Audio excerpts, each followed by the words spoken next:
Well,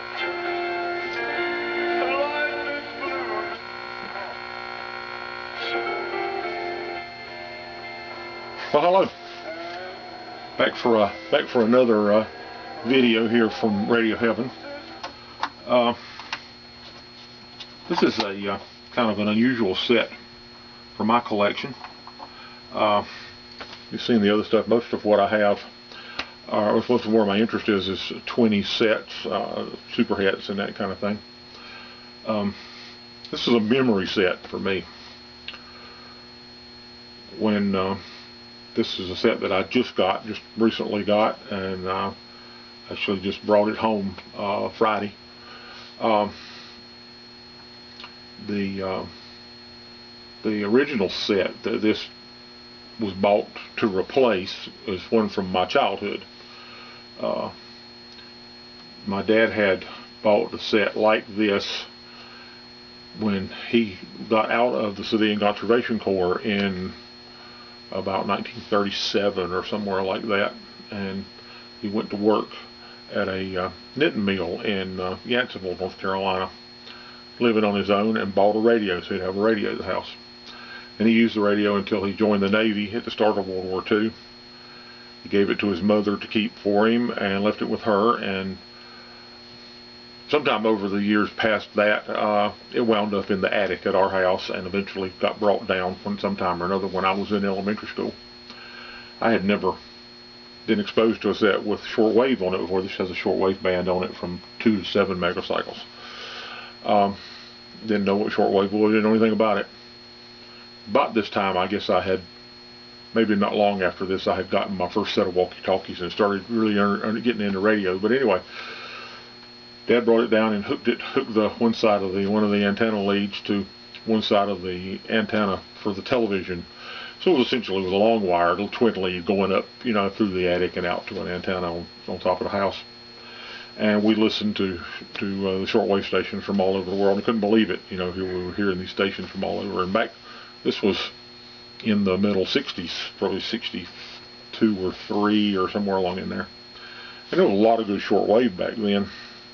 On up into the 70s, and so he let me put it in my bedroom, and I got to listen to it, and I really enjoyed it, and enjoyed listening to, you know, good rock and roll from the stations back then, and when the BBC could play it. And one of the things that I really enjoyed was all of the strange noises that you hear on shortwave.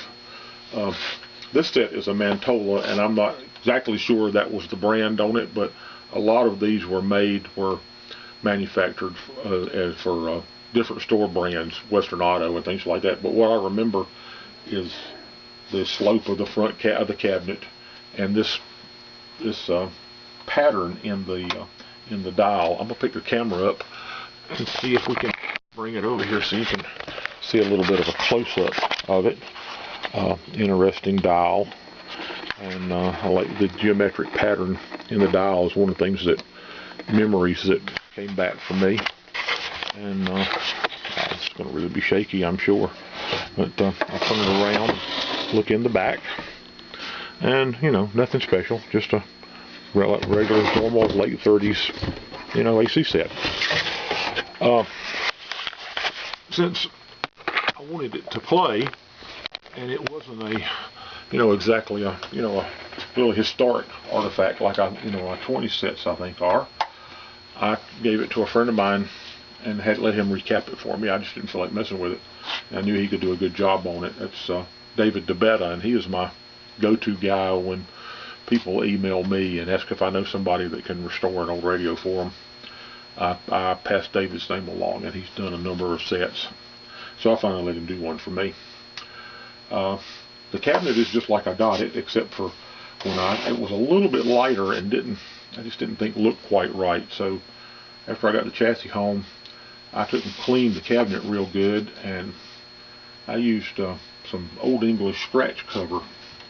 This stuff right here works for really good working stuff, and for dark wood, and I wiped that down, and that darkened it up several shades of brown, so it looks a little better. And I've since put on several coats of Johnson's Taste Wax. This is the other really good stuff to use here. Rub this stuff on. It really is good for finishes. Don't put oil on wood finishes. Use wax. But you know, this is what really started my, you know, got my interest going in radio. Long about the time I think I maybe was in the 6th or 7th grade.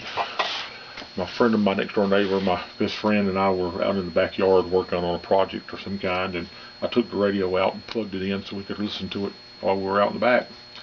And in doing all that, it got knocked off and busted the cabinet.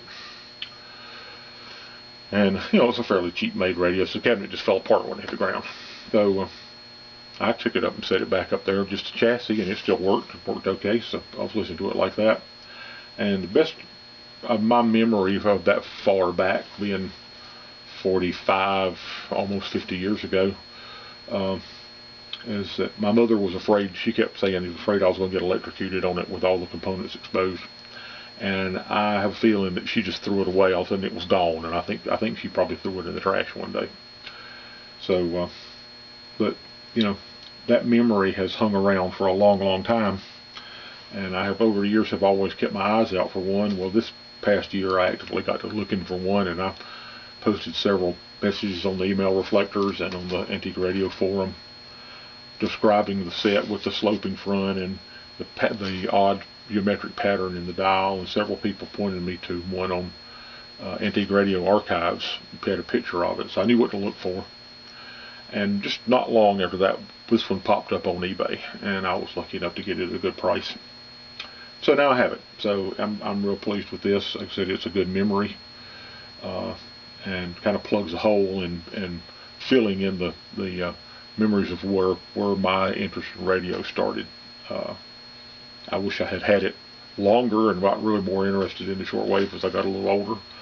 But anyway, it was a lot of fun memories. I remember a cousin coming over and going back into my room, and I turned it on and was listening to it and tuned in some strange loud noise in between the band's atmospheric noise or something, and he got to listen to that. He said, "Man, that thing's going to blow up. I'm going to get away from that." And he left the room. He was afraid of it. I thought that was funny. That memory stuck a long time.